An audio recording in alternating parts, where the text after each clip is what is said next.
Hello प्यारे बच्चों, welcome back. आज की वीडियो बहुत ही इंपॉर्टेंट है। आज हम डिस्कस करने जा रहे हैं कि आपके फिजिक्स के हाफ ईयरली एग्जाम में क्या क्या इंपॉर्टेंट है जिसके आने के चांसेस हैं। और जो आज हम डिस्कस करेंगे उसके 90% से ज़्यादा चांस होंगे कि वो आपके एग्जाम में है हाफ ईयरली में। ओके, तो डेट शीट आप सभी की आ चुकी है और आपको पता है कि अब लास्ट मोमेंट है, इसी में जो मेहनत करनी है। ओके, तो चलो शुरू करते हैं।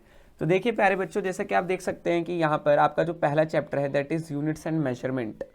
देखो ये चैप्टर बहुत ईजी है और इससे लगभग 3 मार्क्स का आता ही आता है, ठीक है ना। तो वो चीज़ें करते हैं हम और समझते हैं। ओके, तो देखो बच्चों, हम यहाँ चलते हैं। ये जो आपका सिलेबस है, इस सिलेबस के अकॉर्डिंग और मैं यहाँ पे आपको इंपॉर्टेंट चीज़ें बताऊँगा जो आपके आने वाली हैं। तो देखो, जो यूनिट्स एंड मेजरमेंट में इसमें फंडामेंटल यूनिट आपको पता होगी, मेन चीज़ इसमें सिग्निफिकेंट फिगर आएगा, ठीक है, थोड़ा सा। Okay, got it. और लाइट ईयर क्या होता है, पारसेक क्या होता है, वो पता होना चाहिए।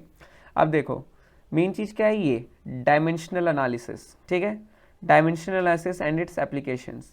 तो यहाँ से आपके 3 नंबर का एक क्वेश्चन कन्फर्म है आना, क्योंकि इसमें आपको पता है किस तरह के आते हैं एप्लीकेशंस में कि अननोन क्वांटिटीज़ के बीच में फिजिकल रिलेशन निकालो, like time period of pendulum जो आपके पास आता है 2π√L/g। तो इसकी डेरिवेशन आनी चाहिए आपको अलग अलग क्वांटिटीज़ से। ओके, आपको चेक करना आना चाहिए कि इक्वेशन करेक्ट है या नहीं है, मतलब RHS और LHS डायमेंशंस को इक्वल देखना होता है कि दोनों साइड इक्वल है तो ठीक है या नहीं है। और वही आपका प्रिंसिपल ऑफ होमोजिनिटी, ये पता होना चाहिए आपको, प्रिंसिपल ऑफ होमोजिनिटी। ओके, तो हमने आप सभी को करा रखा है, तो आप लोग काफ़ी अच्छा करेंगे, टेंशन मत लीजिए, मेहनत करते रहिए। अगला देखिए, उसके बाद आता है आपके पास एक काइनेमेटिक्स। अब देखिए प्यारे बच्चों, ये काफ़ी इंपॉर्टेंट बन जाता है। क्यों? देखो, काइनेमेटिक्स से जो चीज़ पक्का आने वाली है वो ये है, कैलकुलस मेथड से relations of uniformly accelerated motion, calculus treatment. ये 3 नंबर के लिए आपके पास कंफर्म है, मान के चलो, ठीक है। कैलकुलस मेथड से कैलकुलेट करने के लिए, इक्वेशन ऑफ मोशन डराइव करने के लिए। ओके, और उसके अलावा इसमें आपको न्यूमेरिकल, इसमें एक बेसिक न्यूमेरिकल्स आते हैं काफ़ी अच्छे और आप लोग कर लेंगे, ईजी होते हैं।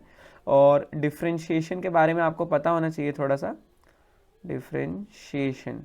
क्यों? क्योंकि इस तरीके से ग्राफ होंगे, जैसे एस दे दिया है 2t² + 3t + 5 कि डिस्प्लेसमेंट की इक्वेशन है, बताओ वेलोसिटी कितनी होगी और एक्सेलरेशन कितनी होगी। कोई भी दे देगा t = 5 सेकेंड। ओके, तो इस तरीके वाले क्वेश्चन आपको आने चाहिए कि ds/dt आपका वेलोसिटी होता है और dv/dt आपका एक्सेलरेशन होता है, ठीक है। तो कैसे करते हैं वो आपको आना चाहिए। So this is it.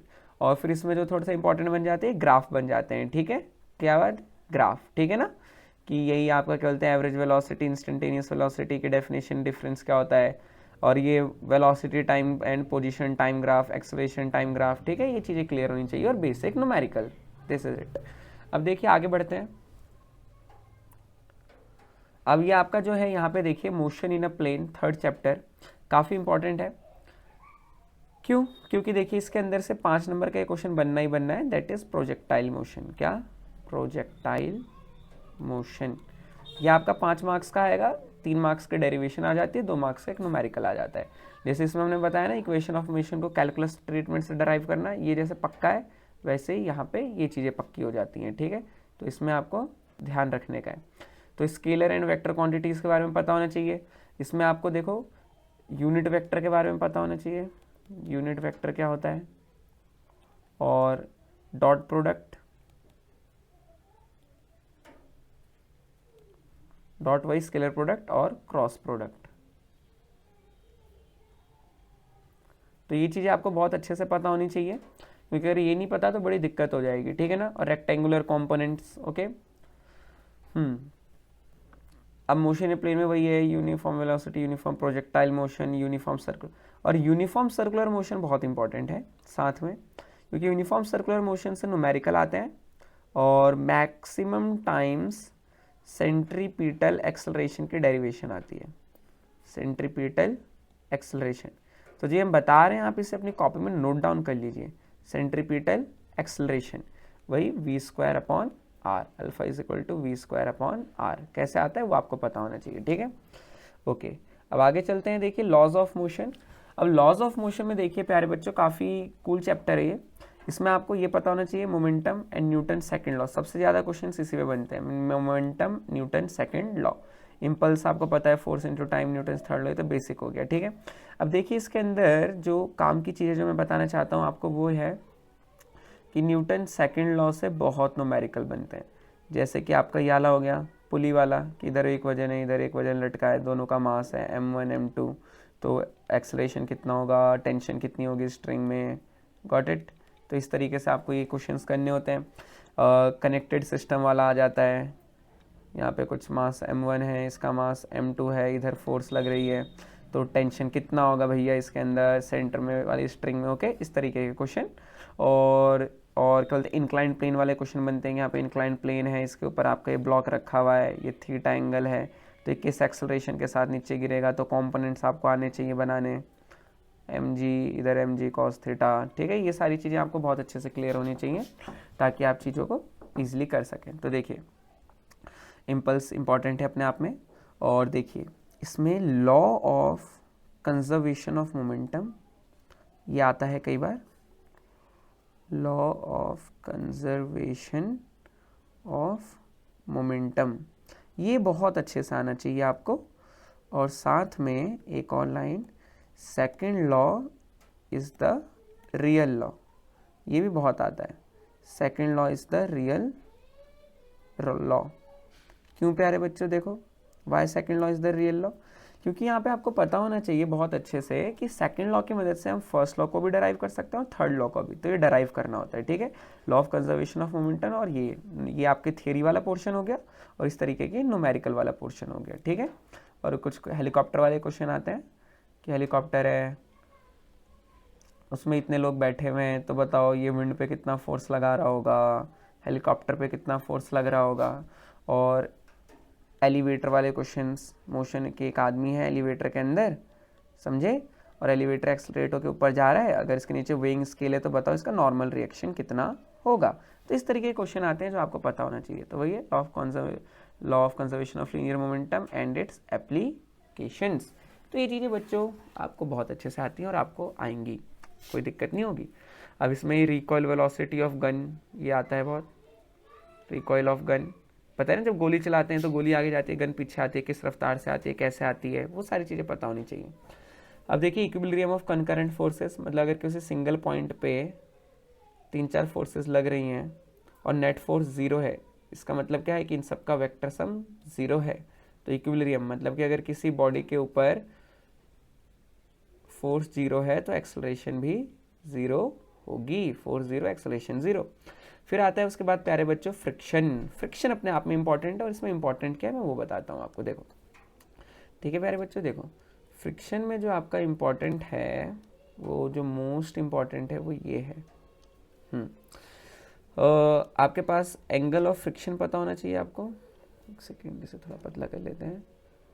Angle of friction, ठीक है, और angle of repose. Angle of ये लिखते रहे ना भाई, कंफ्यूज नहीं होना है।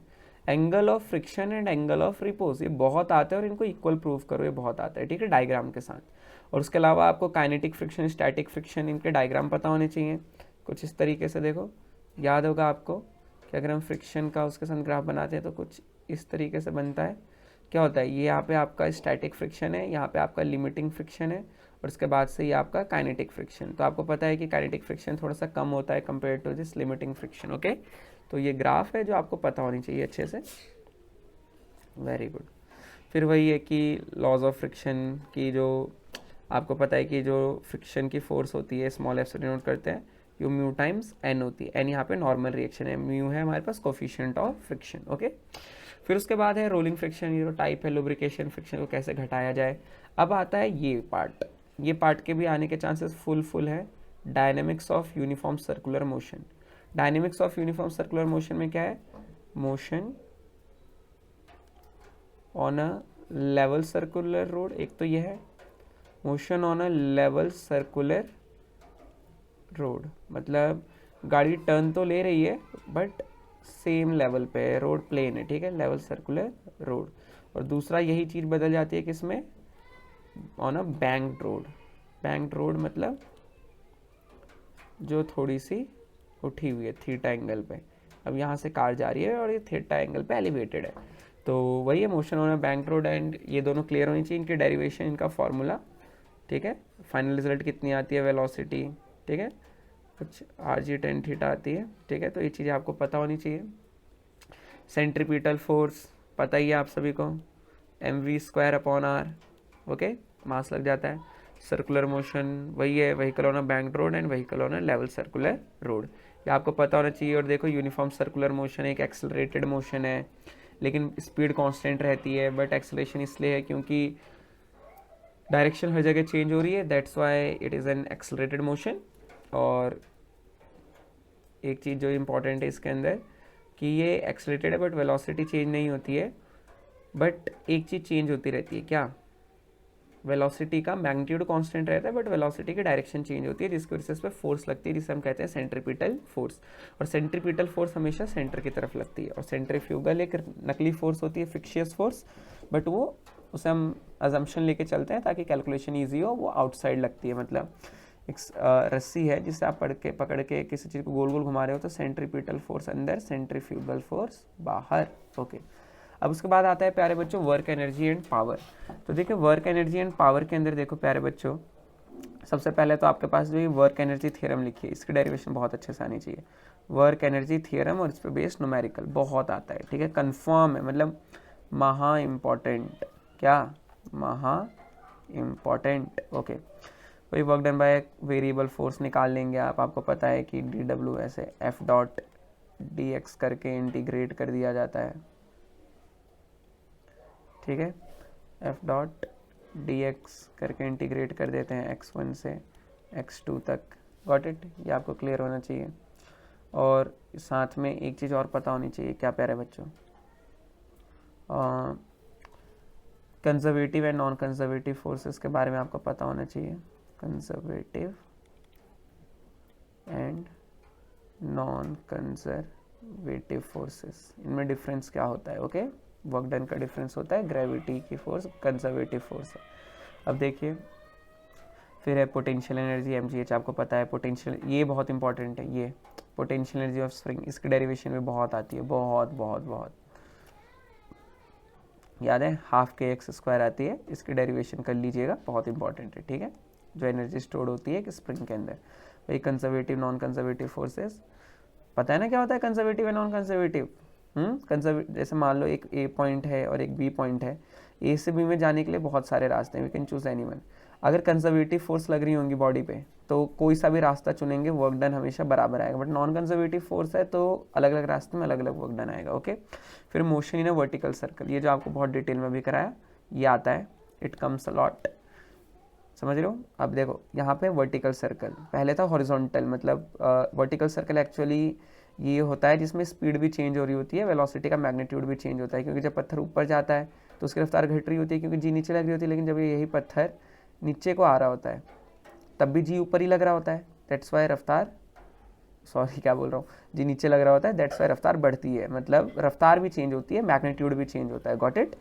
तो ये एक एक्सेलरेटेड मोशन है, और इसमें टॉप पे टेंशन कितनी होगी, ए पॉइंट पे, मान लो ये पॉइंट है, यहाँ पे बी पॉइंट है, तो टेंशन बी पे कहाँ कितनी होगी, वेलोसिटी यहाँ कितनी होगी, वेलोसिटी यहाँ कितनी होगी, मतलब वही कि किस रफ्तार से घुमाएं कि अगर बाल्टी के अंदर पानी रखा हुआ है तो पानी नीचे ना गिरे, ठीक है।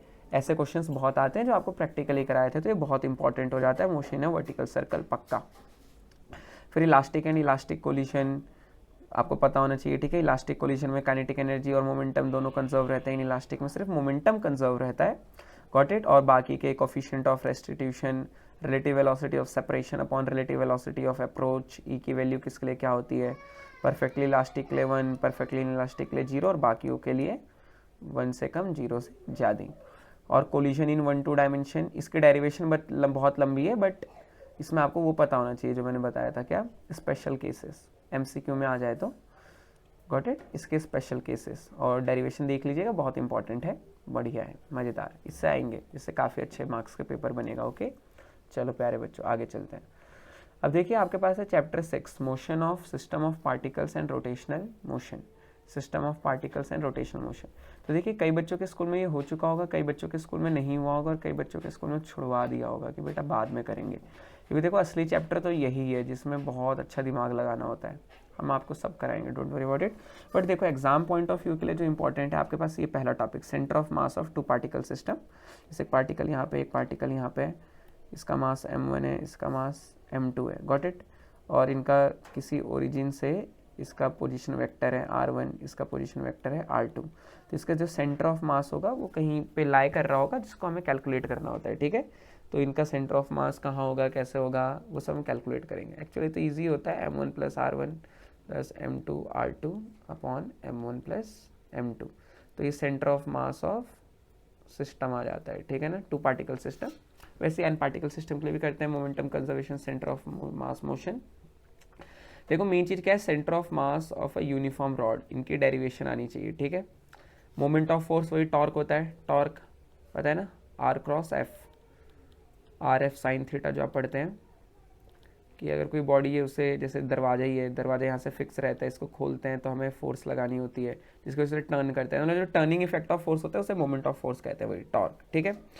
Angular momentum M V R हो जाता है, जो नॉर्मल पढ़ते हैं उसी के साथ आर से मल्टीप्लाई हो जाता है। Law of conservation of angular momentum and application, जैसे लीनियर मोमेंटम में था वैसे यहाँ पे एंगुलर मोमेंटम का है, ठीक है। Equilibrium of rigid body, rotation comparison of linear, देखो लीनियर और रोटेशनल मोशन के इक्वेशंस को कंपेयर करने का है, ठीक है। लेकिन जो सबसे इंपॉर्टेंट है यहाँ पे वो ये है मोमेंट ऑफ इनर्शिया, आई। ये बहुत अच्छे से इसकी डेफिनेशन पता होनी चाहिए आपके, मोमेंट ऑफ इनर्शिया होता क्या है, हम बहुत डिटेल में समझेंगे, बट अभी के लिए तो जल्दी से कर लेने का है। रेडियस ऑफ गायरेशन की definition, okay, radius of gyration की डेफिनेशन, ठीक है, ओके। और कुछ वैल्यूज़ याद कर लेना कि जैसे एक स्फेयर की कितनी होगी, हॉलो स्फेयर की, सॉलिड स्फेयर की, सिलेंडर की, गॉट इट, फील्ड और हॉलो, ठीक है, एक डिस्क की। इनमें डेरिवेशन नहीं है आपके लिए, बस उनका फॉर्मूला है, तो ये याद होना चाहिए, ठीक है। लेकिन जो ये सबसे कंजर्वेशन ऑफ एंगुलर मोमेंटम, ये बहुत आता है, ठीक है ना। इसमें ऐसे क्वेश्चन आता है कि आप सेंटर में हो और कोई चीज़ गोल गोल घूम रही है और यहाँ पे कुछ मासेस है m1 m2, अगर इन दोनों को मासेस को पास में ला दे, इधर ला दे और इसको इधर ला दे, तो क्या चेंज होगा, क्या एंगुलर मोमेंटम चेंज होगा, तो आप लिखोगे नहीं, एंगुलर मोमेंटम सेम रहता है, बट कुछ और प्रॉपर्टीज चेंज होंगी, काइनेटिक एनर्जी, वेलोसिटी, जो आप पढ़ोगे तो आपको पता चलेगा। जिन्होंने पढ़ रखा है वो इसको पक्का कर लें, और जिन्होंने नहीं पढ़ा, आई विल रिकमेंड कि इस चैप्टर को अभी centre of mass of two particle system करके छोड़ दें और ग्रेविटेशन पढ़ लें। ज़्यादा टाइम लगाओगे इसमें और गड़बड़ हो गई तो दिक्कत हो जाएगी, ठीक है। देन कमिंग बैक टू, जिन्होंने पढ़ चुका है उनके लिए कोई दिक्कत नहीं है, they have to do it. जिन्होंने नहीं पढ़ा है उनके लिए बता रहा हूँ मैं, ठीक है। उससे बेटर रहेगा कि आप ग्रेविटेशन पढ़ें। अब देखिए प्यारे बच्चों, जो ग्रेविटेशन चैप्टर है बहुत प्यारा सा और ईजी चैप्टर है। इसमें देखो कैपलर्स लॉज आपको पता होने चाहिए, बहुत ईजी लॉज हैं, ओके। फिर यूनिवर्सल लॉ ऑफ ग्रेविटेशन, वही आपको पता है कि फोर्स बराबर G m1 m2 upon r square. Acceleration due to gravity and its variation with altitude and depth, G की वैल्यू याद है ना, Gm अपॉन r स्क्वायर। और इसकी वैल्यू कैसे चेंज होती है, अर्थ से दूर जाएंगे तो हाइट पे और अंदर आएंगे तो क्या चेंज होगी, ठीक है। तो ये डेरिवेशन ये पक्का है, मस्ट, ये पक्का वाला पक्का है जो मैं बोल रहा हूँ ना। देखो जितनी चीज़ें आपने लिखी जो मैं बोल रहा हूँ, अगर आप इन्हें इनका करके जाओ, मैं गारंटी देता हूँ 70 में से आपके 60 प्लस आ जाएंगे अराउंड। अच्छे से पढ़ के जाओगे तो 65 भी आ जाएंगे, बट पढ़ना पड़ेगा और करना पड़ेगा। एग्जाम से एक दिन पहले कुछ नहीं होता, पहले से पढ़ना चालू करिए। Acceleration due to gravity and its variation with altitude and depth, and its variation with altitude and depth, समझे या नहीं समझे, क्लियर है। चलिए फिर उसके बाद है ग्रेविटेशनल पोटेंशियल एनर्जी, ये भी इंपॉर्टेंट है, इट कम्स, लेकिन ये ज़्यादा है ऊपर वाला, ठीक है। ग्रेविटेशनल पोटेंशियल ये बहुत इंपॉर्टेंट है, escape speed and orbital velocity, escape speed and orbital velocity. Escape speed वही कि किस रफ्तार से अर्थ के पार जाएं कि हम दोबारा अर्थ पे वापस ना गिरें, तो इसका डेरिवेशन और इसका जो फॉर्मूला बनता है। और ऑर्बिटल वेलोसिटी वो होती है, जैसे प्यारे बच्चों ये हमारी अर्थ है, अर्थ के ऊपर एक सैटेलाइट चक्कर लगा रही है अगर, तो ये किस रफ्तार से चक्कर लगाएगी, गॉट इट, ऑर्बिटल वेलोसिटी उसे कहते हैं सैटेलाइट। और एनर्जी ऑफ ऑर्बिटिंग सैटेलाइट, इसकी एनर्जी कितनी होगी। और इसमें कौन चीज़ याद रखने का, पोलर और जियो स्टेशनरी सैटेलाइट, ये डेफिनेशन ही आपको अच्छे से आनी चाहिए।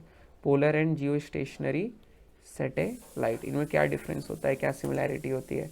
मतलब पोलर सैटेलाइट अर्थ के काफ़ी पास होते हैं और जियो स्टेशनरी काफ़ी दूर रहते हैं, ओके, गॉट इट। और इसमें टाइम पीरियड इसमें लिखा नहीं है बट वो भी आता है, टाइम पीरियड ऑफ रेवोल्यूशन, कि हमारी जैसे एक सैटेलाइट है तो उसको एक चक्कर लगाने में अर्थ के अराउंड कितना टाइम लगेगा।